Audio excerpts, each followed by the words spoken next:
예수님의 부활이 왜 중요하냐라고 하냐면은 다른 종교, 철학, 도덕 지도자는 근본적으로 다른 분이라는 것을 보여주는 사건이 예수님의 부활입니다. 쉽게 말해서 이게 이런 거예요. 혹시 뭐 공자나 맹자가 죽은 무덤을 열고 부활했다라는 얘기 들어본 적 있어요? 아니요. 없죠, 그쵸? 아니면은 뭐 이교 신들 많이 있잖아요. 뭐 제우스라든가 뭐 동양의 뭐 어떤 신이라든가 그런 신이 카더라가 아니라 실제로 역사에 한복판에서 죽은 지 3일 만에 부활했다. 이런 일을 남긴 어떤 뭐 종교 신들에 대한 얘기 들어본 적 있어요?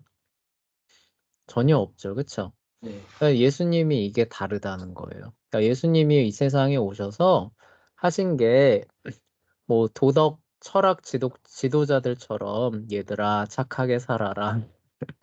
어, 나쁜 마음을 먹고 살면 안 된다. 이게 뭐 유교 사상이죠, 그쵸? 네. 유교 사상 같은 경우는 사람이 유교 사상의 기본 논제는 이거예요. 사람이 원래 선한데 잘 이제 좀 훈련을 받아야 된다는 거죠. 그래서 예법으로 사람의 그런 선한 본성을 잘 이렇게 갈고 닦아주면은 그래서 유교에서는 뭐 수양 이런 거 중요하게 여기잖아요. 교양.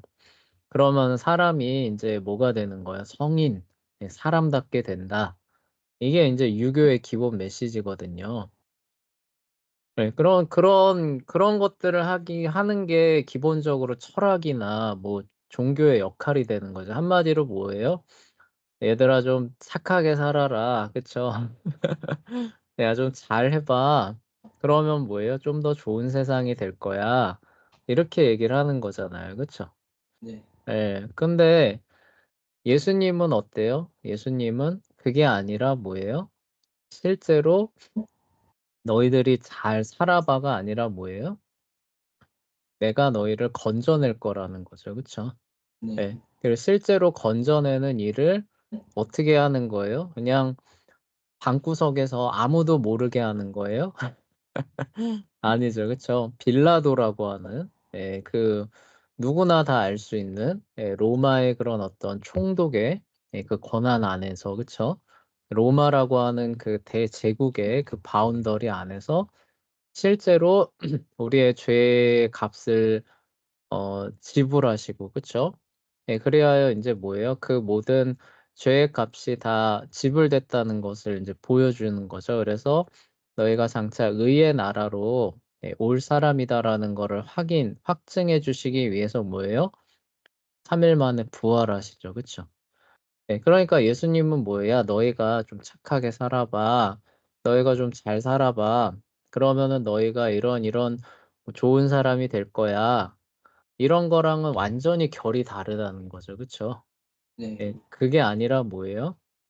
내가 장차 이러한 일을 할 텐데 너희들은 나를 믿고 그곳으로 함께 가자. 이걸 말하는 거지.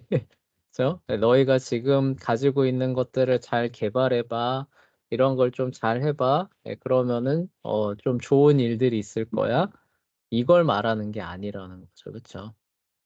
네. 그리고 많은 종교들이 기본적으로 얘기를 하는 게 뭐예요? 정말 있는지 없는지, 뭐 모르겠지만, 어쨌든 그 종교를 믿어봐. 그러면 어때요? 마음에 평안이 올 거야. 그쵸? 뭐 대부분 그러잖아요. 그쵸? 그래서 뭐 종교의 역할이 뭐냐라고 하면은 뭐 그러니까 안 믿는, 일반 사람들이 생각하기에, 안 믿는 사람들이 생각하기에, 사람들의 뭐 마음과 정신의 평화를 가져다 주고, 지구 평화와 안정에 도움이 되는, 그쵸? 그런 어떤 정서적 역할을 하는 그런 것이다라고 생각을 하잖아요. 네. 그러니까 실제로 그런 것이 뭐 존재하느냐 존재하지 않느냐는 종교상에서 별로 중요하지 않는 걸로 취급을 합니다. 그냥 사람이 좀 마음이 좀 편해지면은 종교의 역할을 한 거지. 뭐 거기에 뭐 좀 저기 뭐 허구가 좀 섞여 있다고 해서 뭐 그게 그렇게 중요하나 뭐 이렇게 사람들 생각하잖아요. 예. 그런데 그에 반해서 기독교는 어떻다는 거예요? 그렇게 생각하면은 큰일 나요. 그쵸?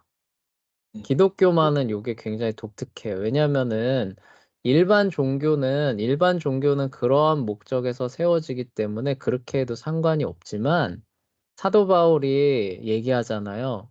만약에 죽은 자의 부활이 없다라고 하면은 뭐라고 얘기를 해요? 내가 세상에서 가장 불쌍한 사람이다라고 얘기를 하잖아요. 그쵸?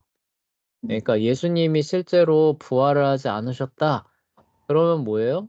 예, 기독교는 다 거짓말이 되는 것이고, 예, 예, 진짜 그래요. 예, 거기서 말하는 것처럼, 그래도 믿고, 뭐, 마음에 뭐 위안을 얻으면 되지.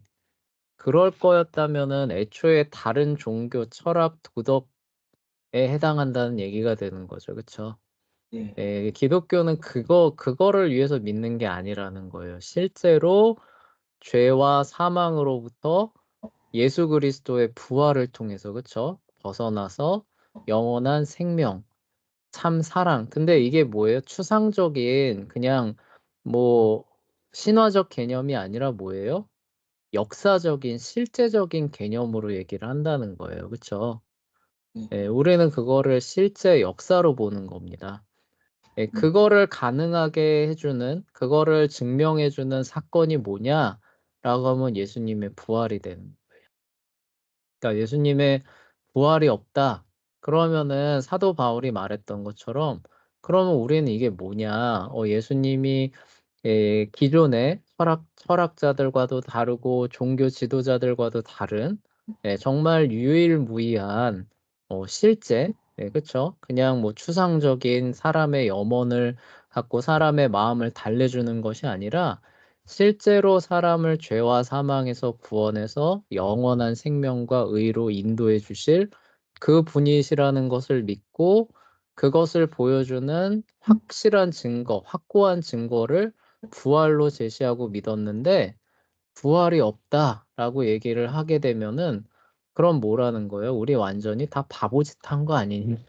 네. 그쵸. 예. 그냥 차라리 이방 종교 믿는 것보다도 못한 사람들이 되는 거 아니냐? 이렇게 얘기를 하는 거예요. 그리고 심지어 그것을 위해서 우리가 그 영원한 생명의 나라에 들어가기 위해서 뭐예요? 이 세상의 모든 좋은 것들을 다 기꺼이 내버리고 순교하는 자리에까지도 갔는데 예수님의 부활이 없다. 예, 그래서 그 이방 종교나 철학과 도덕과 다른 점이 사실상 없다라고 얘기를 하게 되면 어떻게 되는 거예요? 그냥 우리 다 바보짓 한 거고 우리가 제일 불쌍한 사람이 되는 거다라고 바울이 그래서 얘기를 하는 거. 네. 그래서 기독교라고 하는 종교가 다른 종교하고는 다른 거예요. 근본적으로 다른 이유가 요런 부분에 이제 존재하는 겁니다. 그래서 예수님의 부활이라고 하는 사건이 이게 얼마나 그쵸? 그런 독특성을, 유일성을 나타내는가 요런 부분들을 이제 여기에서 말하고 있는 거예요. 읽어보고 정리할게요. 네. 예수님께서 십자가에 돌아가시자 제자들은 종교 지도자들의 핍박을 두려워하며 숨었다. 그러나 예수님께서는 장사한 지 3일 만에 로마 군병이 지키고 있던 무덤 문을 열고 다시 살아나셨다. 부활하신 예수님께서는 제자들과 대화를 나누기도 하셨고, 그래서 심지어 도마 같은 사람도 그걸 믿어요, 못 믿어요? 못 믿죠. 그래서 뭐라 그래요? 그 손과 옆구리에 손을 좀 넣어보겠다. 물리적으로 확인해 보겠다라는 거죠. 그쵸? 그리고 네. 그게 확인이 실제로 됐다는 거예요. 그쵸? 네, 이런 부분들. 네, 이런 종교가 어디 있느냐는 거예요.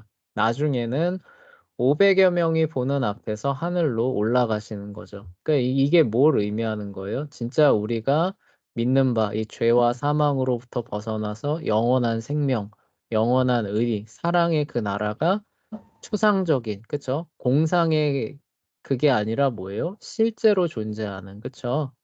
우리는 정말로 예수 그리스도를 통해서 그곳에 가서 영원히 살 것이다. 이게 실제한다는 거죠. 역사적인 사실이라는 거죠. 네. 여기 위에 기독교가 서 있다는 거예요. 근데 이거를 허문다라고 하면 기독교가 남는 게 있다는 거 없다는 거예요? 네. 이거 없다는 거예요. 그래서 예수님의 부활이 사실이 아니라면은 기독교는 그냥 거짓말이고 사기고 다른 종교 철학 도덕의 영역에도 미칠 수 없어요. 그렇죠? 최소한 도덕은 사람한테 저 거짓말하지 말고 착하게 살아야 된다라고는 가르치잖아요. 그렇죠? 네. 근데 이런 식으로 예, 대규모 사기극을 벌은 어, 기독교의 그 가르침을 사용해서 착하게 사세요. 뭐 이게 말이 돼요? 이건 말도 안 되는 거죠. 그렇죠? 네. 그래서 기독교는 부활이 정말 실제하지 않는다면은 진짜 아무것도 남는 게 없습니다. 그리고 뒤집어 얘기하면은 기독교가 다른 종교, 철학 이런 것과는 완전히 다르다. 그쵸? 근본적으로 다른 영역에 속한 굉장히 독특한 그런 영역에 속한다라는 것을 보여주는 전대미문의 사건이라는 거 보기에 여기서 잘 드러납니다. 그래서 뭐 저기 뭐 이교 신들 중에 뭐 오시리스 뭐 이런 뭐 신들 있잖아요. 저승에 가서 부활하는 예. 네. 저승에 가서 부활하는 그런 신들이 있는데 그런 신들이 역사 무대 가운데 나타나서 그런 것들을 보여주고 확증하고 이런 게 있어요, 없어요? 전혀 없잖아요. 그렇죠? 네. 근데 유일하게 기독교만 부활로 이걸 확증을 해주는 거예요. 네. 부활로. 그게 사실이라는 역사적 사실이라는 실제라는 사실이 증명이 되는 거죠. 이 유일한 종교라는 거예요. 이 사실은 기독교가 이방 종교나 철학처럼 단순히 윤리, 도덕적 개선을 추구하는 종교가 아니며, 그러니까 뭐예요? 좀 착하게 사세요. 수양을 하세요가 아니라 뭐예요? 실제로 죄와 사망에서 사람을 건져내는 생명의 종교다. 그렇죠? 실제로 이 세상이 죄와 사망으로 말미암아 멸망을 할 것이고 실제로 예수 그리스도 안에서 너희가 영생을 얻고 영원한 의의 나라에 들어갈 거라는 것들을 역사적으로 실제적으로 증명해주는 그런 독특한 종교의 지위를 차지하게 되는데 그거를 결정적으로 증명해주는 사건이 뭐냐? 예수 그리스도의 부활이라는 거예요. 네. 이게 무너지면은 선생님이 앞에서 얘기했던 그 모든 게 다 무너지는 거예요. 아, 예. 실제로 사도 바울이 그렇게 얘기를 해요. 이건 선생님 말이 아니에요. 네. 실제로 사도 바울이 예수 그리스도의 부활이 없다면이라고 하면 그럼 기독교라고 하는 건 이렇게 다 무너질 거야라고 얘기했던 바들을 선생님이 그냥 옮겨 놓는 거일 뿐입니다. 네. 그런 부분들을 여기서 이제 언급을 하는 거예요. 자, 그리고 연습 문제는 이제 숙제로 풀어보시면서 이제 팍스 로마나죠. 팍스 로마나 부분 정리를 해주시면 될 것 같고, 네. 자, 그다음에 17장 제정 로마 제 두 번째 부분으로 넘어가 봅시다. 그래서 제정 로마로 넘어갔을 때 이제 가장 첫 번째 나오는 이제 대사건이죠. 예수님의 이제 공생애가 끝나고 사도 시대가 이제 저물어 갈 때쯤에서 일어난 이제 그 사건입니다. 예수님께서 예루살렘으로 올라가실 때 그 얘기하시죠? 뭐라고 얘기를 해요? 와, 이 성전을 보십시오. 뭐 얼마나 화려하고 멋있습니까? 막 자랑하니까 예수님이 뭐라 그래요?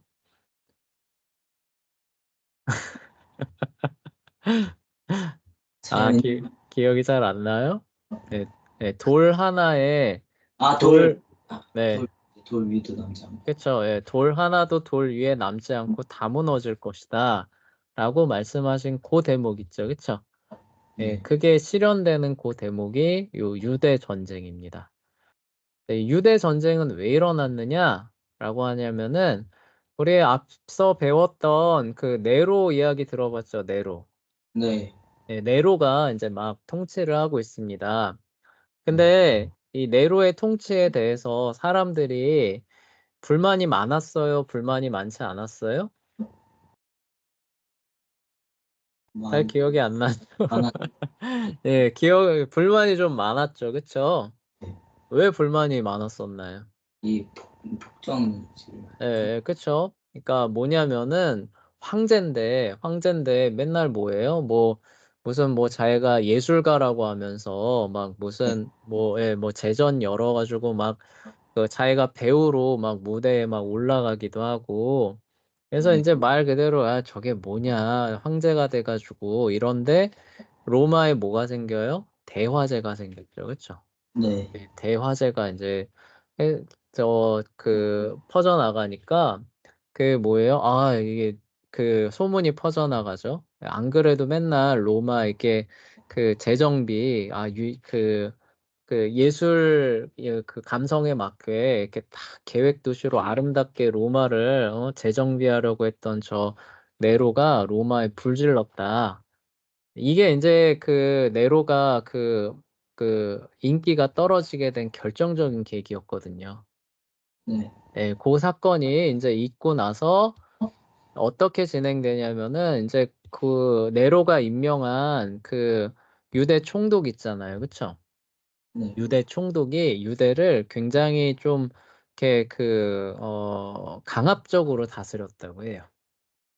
네, 그래서 이렇게 성전에 있었던 그 성전 금고에서 세금 명목으로 그냥 이렇게 막 가져가기도 하고, 그러니까 헌물인데, 하나님께 드린다고 했던 헌물인데, 이게 뭐야, 세금 이만큼 내야 되는데 부족해 라고 하면서, 그러니까 너희들 저기 성전에 있는 헌물 이거 세금으로 그냥 가져간다고 쓱 가져가는 막 이런 식으로 다스리고 있었대요.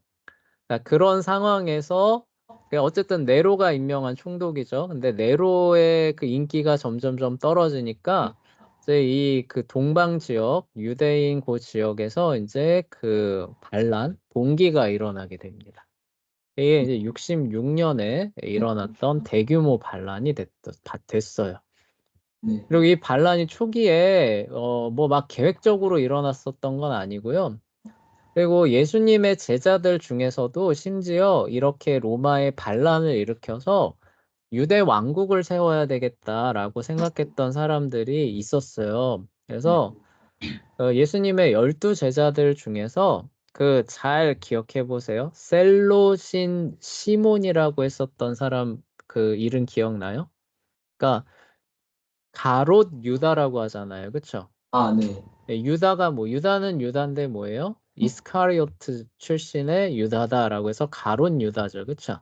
네, 이런 것처럼 그 별칭이 붙어요. 네, 근데 어떤 그 시몬이라고 하는 그 베드로 말고 다른 시몬인데 그 앞에 셀롯 땅 시몬이라고 하는 사람이 있거든요. 네, 네, 한번 오늘 그 복음서를 잘 찾아보세요. 유심히 찾아보시면 셀롯인 시몬이라고 나오는데 그 셀롯이 뭐냐면은 영어로 하면 질럿이에요. 질럿. 네, 네, 질럿. 그 제러스 하면 뭐예요? 막 분노하고 막 질투하고 막 이런 거잖아요. 그쵸? 그래서 우리말로 번역하면은 열심당원이라고 번역이 됩니다. 그러니까 뭐예요? 열성적으로 혁명을 진행해서 유대 왕국을 세워야 된다라고 주장했던 강경파 노선의 유대인들이 있었어요. 네, 그 유대인들이 이제 그런 어떤 포갑 정체가 펼쳐지고 네로의 인기가 떨어지기 시작하니까 어때요? 제일 먼저 반기를 들었던 겁니다. 드디어 기회가 왔다라고 해서 반기를 들었던 거예요. 근데 이게 로마도 처음에 이제 이런 식으로 터져 나올 거라고, 그러니까 제일 먼저 어떻게 보면 반기를 들었거든요. 로마 전역이 있잖아요. 그쵸? 큰 전역이 있는데, 의외로 여기에서 먼저 반기를 들 거라고 생각을 못 했었던 것 같아요. 근데 여기서 제일 먼저 반기를 들고 치고 나가니까 그게 계기가 돼서 로마 전역에서 다, 그래, 그럼 나도 네로 반대, 막 이러면서 우르르르 일어났던 거. 네, 근데 그렇게 되다 보니까 이제 제대로 대응을 못했던 것 같아요. 네. 제대로 대응을 못했던 것 같고, 그래서 그 기세를 타고 상당히 성공을 합니다. 그래서 그 갈릴리하고 유대 지역 있잖아요. 그 지역이 진짜 순식간에 다 이렇게 그들의 세력권 안으로 이렇게 쫙 편성이 됐어요. 그래서 이들이 진짜 뭐냐 유대 왕국을 진짜 막 세우는 것과 같은 막 기세로 이제 막 그 일들을 진행하고 있는데 그거는 얘네들이 진짜 막 잘 나가서가 아니라 로마가 지금 굉장히 당황한 겁니다. 아, 네. 그러니까 이럴 줄은 몰랐던 거죠. 그러니까 허를 찔린 거예요. 그래서 제대로 사실 대응을 못하는 그런 상황이었던 거고, 이제 보고가 제대로 들어가고, 이제 뭐 그런 어떤 상황에서 이제 총독 시리아 총독이, 그러니까 로마 유대 속도 총독 말고 시리아 총독이 이제 그런 어떤 반란군들에 쫓겨가지고 막 탈출하고 막 이러면서 이제 그 수치감에 이제 병들어서 죽는 이런 일들까지 이제 벌어졌다고 해요. 네.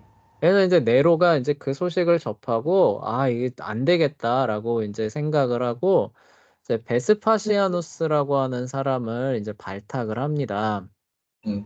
그래서 이 사람한테 이제 전권을 줘서 이제 유대 지역의 반란을 다 쓸어버려라 이제 이렇게 명령을 하게 되는데 이 베스파시아누스가 이제 그 당대의 최고의 그 장군이자 지휘관으로 그 명성을 날리고 있었던 넘버 원이었어요. 네. 네로 당시. 그래서 그 당대 영국에서 뭐 전투를 한 30개 이상 벌였는데 한 20개 이상을 대승으로 이끄는 당대 최고의 장군이었다고 합니다. 이 장군한테 로마 전력의 한 4분의 1 가까이를 밀어주고, 그 다음에 또 동방의 원조군까지 받아서 한 10만이 넘는 대군을 유대 지역으로 이제 투입을 하는 거예요. 그래서 이제 어떻게 이제 작전을 펴냐면은, 적의 심장부만 딱 노려서 이 반란을 제압한다. 가 아니에요. 베스파시아누스는 이번 기회에 완전히 뿌리를 뽑겠다라고 하면서 유대 북부 지역, 갈릴리 지역부터 저 밑에 가장 남부 지역 있잖아요. 거기까지 마치 소탕 작전 하듯이 꼼꼼하게 다 싹싹 쓸어내리는 이런 작전을 이제 시행을 했다고 합니다. 네. 그래서 이제 한창 진행되고 있는데 근데 무슨 일이 벌어졌냐면은 아까 반란을 계기로 반란이 불만이 쌓여 있었던 게 여기저기서 막 이제 터져 나오기 시작했다 그랬잖아요. 네. 그래서 이제 어떤 일이 벌어졌냐면은 어디더라 뭐 빈덱스라고 하는 사람인데 어딘지는 모르겠는데 그 사람이 제일 먼저 네로에 대해서 이제 반기를 들면서 그 원로원에 네로를 축출하자라고 하는 그런 그 서신을 띄우면서 대신해서 이제 그 황제가 될 사람으로 갈바라고 하는 사람을 이제 옹립을 하면서 네로에 우리 다 함께 대항하자라고 하면서 이제 그 서신을 보내고 막 이제 이렇게 했답니다. 네로가 이제 상황에서 이제 당연히 토벌하려고 했겠죠. 토벌하려고 하는데 오히려 상황이 어떻게 돌아가냐면은 갈바가 이제 그 황제로 추대됐잖아요. 그 갈바가 이제 또 그 원로원에 또 이렇게 손을 뻗치고 심지어 네로의 근위대에도 이렇게 손을 뻗쳐서 야 너희들 이렇게 불만이 많지 않느냐, 그렇죠? 내가 이제 이렇게 황제가 되면은 화끈하게 잘해주겠다. 쉽게 설명하면 이런 거예요. 네. 그런데 이제 네로에 불만이 없었다면은 여기에 원로원이든 근위대든 호응을 할까요, 안 할까요? 안 아, 했겠죠, 그렇죠? 근데 네로에 대한 불만이 워낙 쌓여 있는 상태에서 유대에서 이렇게 큰 전쟁이 이제 일어나게 되고 처음에 좀 고전하는 이런 모습들이 보인 상태에서 이 사람이 이제 내로 가지고는 안 되겠다라고 하면서 들고 일어나니까 이 원로원도 이게 뭐예요? 잘 됐다라고 판단을 하게 되고 심지어 내로를 지켜야 되는 근위대 있잖아요. 근위대도 갈바가 이제 야 내가 저기 황제 되면은 그 크게 그 상을 베풀어서 많이 나눠줄게.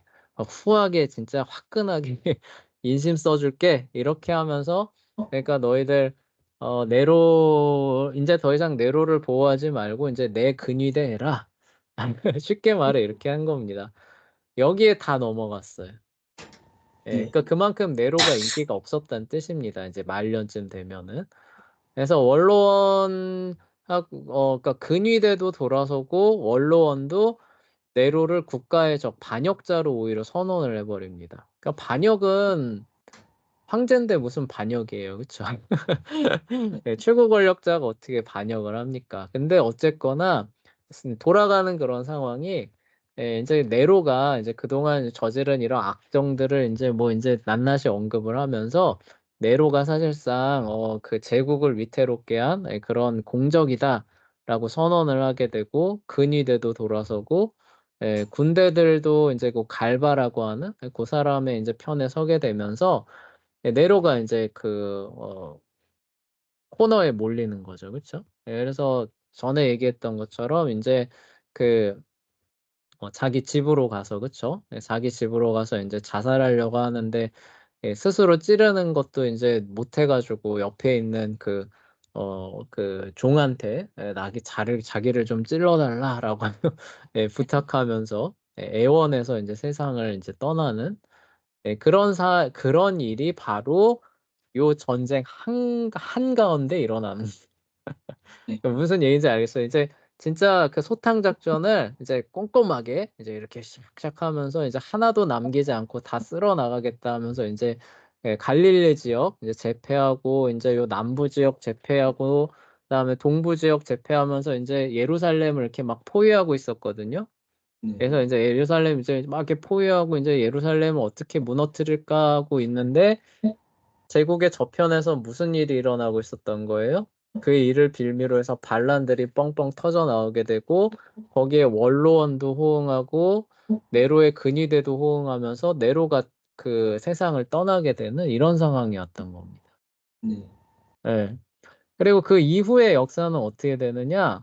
갈바가 이제 그 황제가 되기는 해요. 갈바가 황제가 되긴 하는데 이 사람이 고령이었거든요. 네.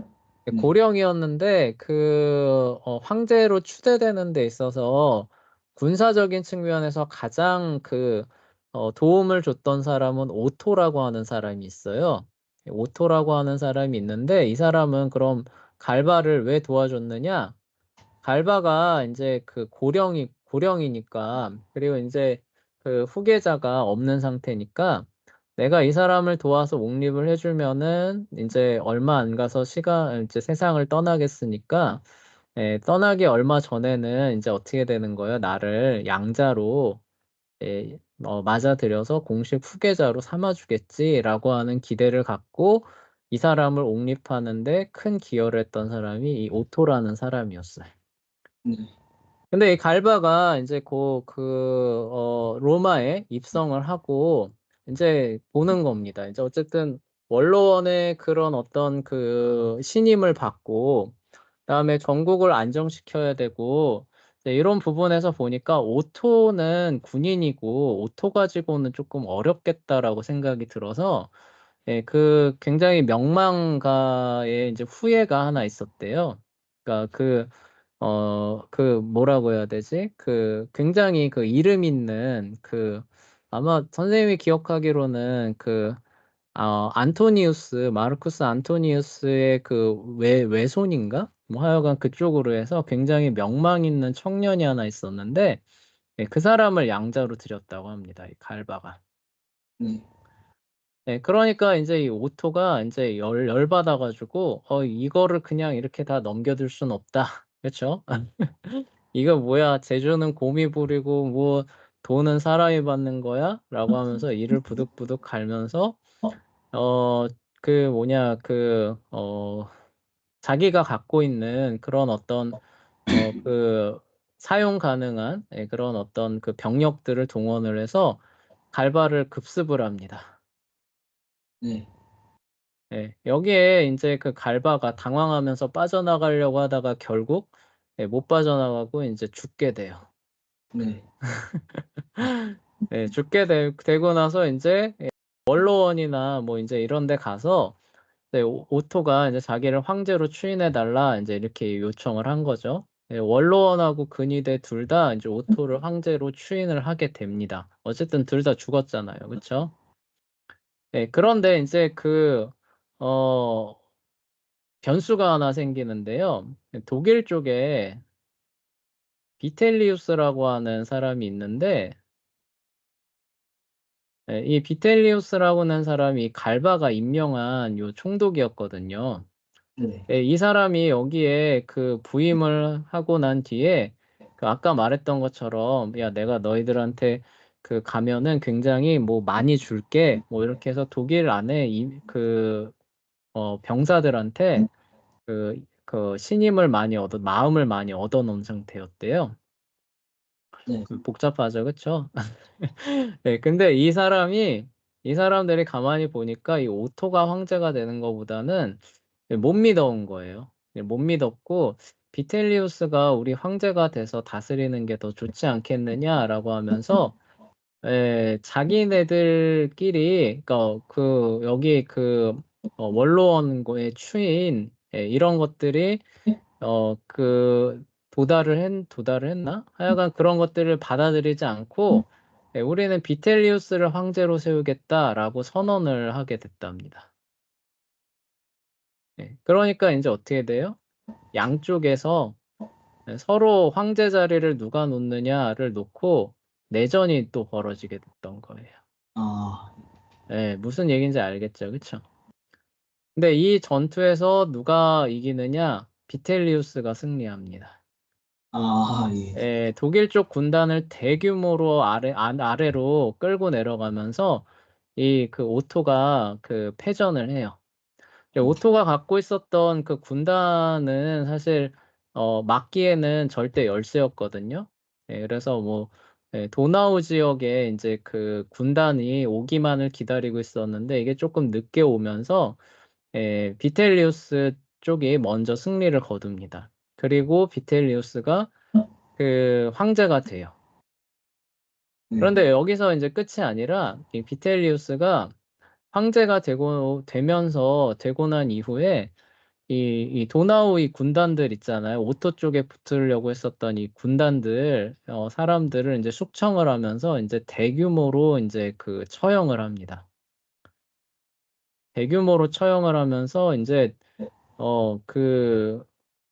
그런 뭐라고 해야 되나? 원래 그런 것들을 하면은 이렇게 좀 멘트라도 좀 이렇게 잘해야 되잖아요. 그렇죠? 근데 대규모로 처형하면서 오히려 뭐 더 이 사람들의 그런 분노를 뭐 불러일으키는 이렇게 얘기를 했다 그래. 아, 적의 피 냄새는 참 향기롭구나 막 이러면서 뭐 이러면서 막 처형을 했다고 합니다. 아, 그래서 이 도나우 쪽 이제 이 군단들이 이제 그 또 열이 받는 거죠. 그래서 우리는 비텔리우스를 절대로 황제로 받아들일 수 없다라고 그 얘기를 하면서 이제 누구예요? 최고의 장군이었던 베스파시아누스한테 이제 이 눈길이 가기 시작하는 거예요. 그래서 시리아 쪽하고 이집트 쪽이에요. 시리아 쪽하고 이집트 쪽이 제일 먼저 베스파시아누스를 황제로 선언하고 도나우의 군단도 당연히 여기에 합류를 하게 되는 거예요. 그러니까 이제 다시 한번 내전이 벌어집니다. 독일 쪽 군단하고 동방 군단하고 그러니까 독일 쪽 군단은 누구냐? 이후가 비텔리우스가 돼야 되고 동방 군단은 누구냐? 베스파시아누스가 황제가 돼야 된다라고 생각하는 두 개의 군대인데 이거는 원래 다 뭐예요? 로마 제국의 정규군이에요. 이 로마 제국의 정규군이 다시 한번 전쟁을 벌이게 돼요. 네. 그리고 여기서 누가 승리하냐면은 베스파시아누스가 승리를 하게 됩니다. 아, 이게 언제 있었던 일이냐? 다 AD 69년 한 해에 있었던 일이에요. AD 69년 1년 안에 다 있었던 겁니다. 네. 갈바가 등극하고 오토가 등극하고 비텔리우스가 등극하고 마음에 안 든다고 해서 베스파시아누스를 끌어들여서 내전에서 베스파시아누스가 승리하는 요 일이 AD 69년 1년 안에 다 일어났다고요. 아, 예. 그래서 이때 그 로마 사람들도 이때 세상이 끝나는 줄 알았다. 이렇게 얘기를 할 정도입니다. 네.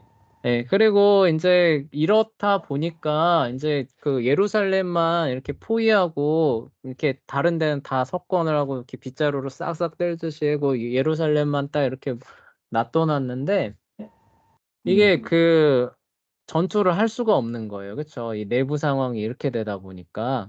예, 그래서 그 68년 이후에 네로가 죽고 나서 한 1년 반 가까이 그냥 그 포위한 상태로 그냥 계속 놔두게 되고요.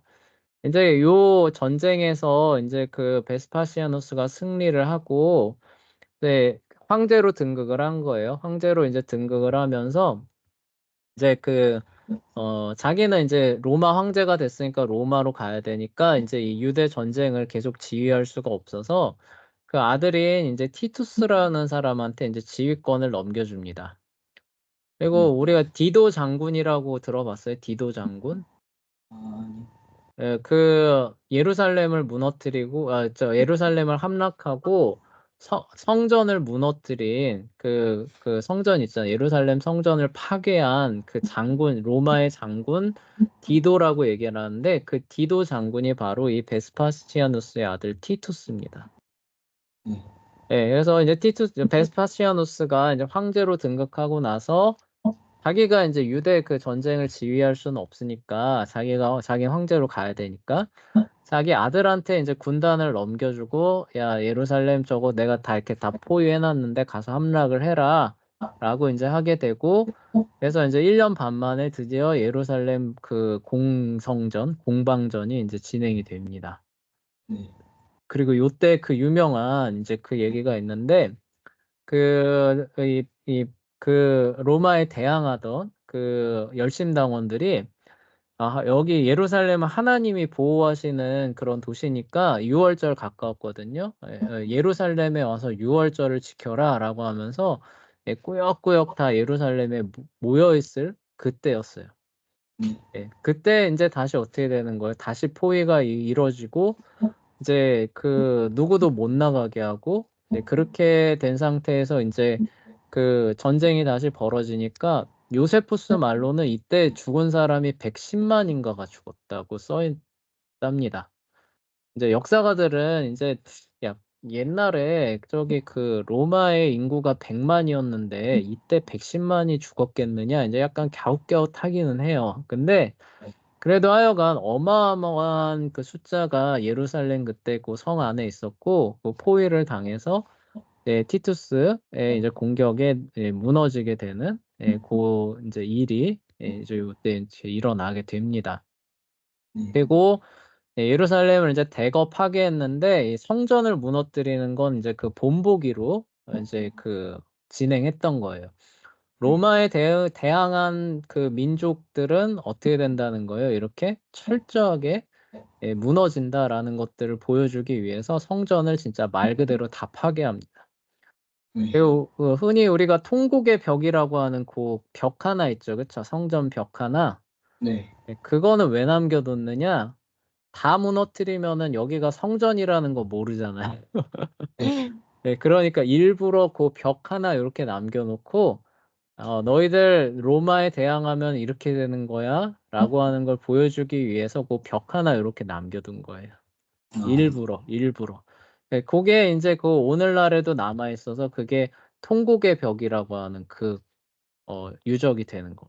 아, 통곡의 벽. 네, 통곡의 벽. 그게 이제 그렇게 해서 남아있는 거예요. 그 자, 유명한 벽이던데. 네, 맞아요. 그게 그때 이제 이렇게 파괴되면서 생겨난 그 벽입니다.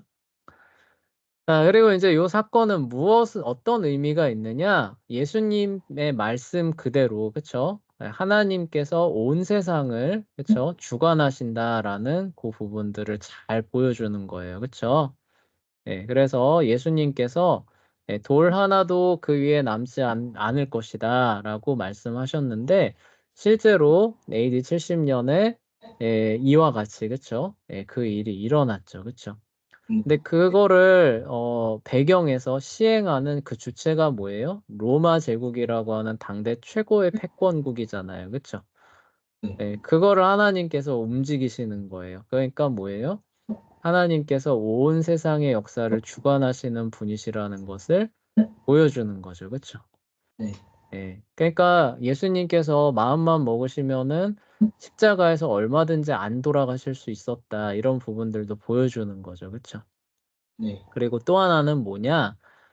더는 성전이 파괴되면서 거기서 이제 더는 제사를 드릴 수 있어요? 없어요?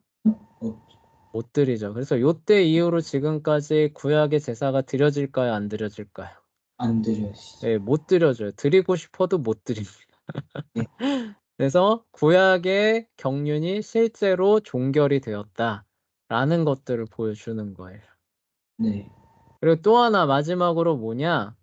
그 빌라도가 그 예수님을 십자가에 달릴 때 거기서 이렇게 얘기하잖아요. 이 죄악을 우리와 우리 자손에게 돌리시오라고 하면서 이제 그들이 요구하잖아요. 네. 네, 그 요구를 하나님께서 들으시는 거예요. 그렇죠? 네. 그래서 그 죄에 대한 대가를 이와 같이 로마를 통해서 보이시고 갚으시면서 이제는 뭐예요? 더는 구약의 그쵸? 그런 경륜을 통하지 않고 예수 그리스도의 복음으로 사람을 구원하시기 기뻐하시는 그런 시대가 왔다라는 것들을 이렇게 확증해 보여주시는 그런 의미가 있다는 겁니다. 네.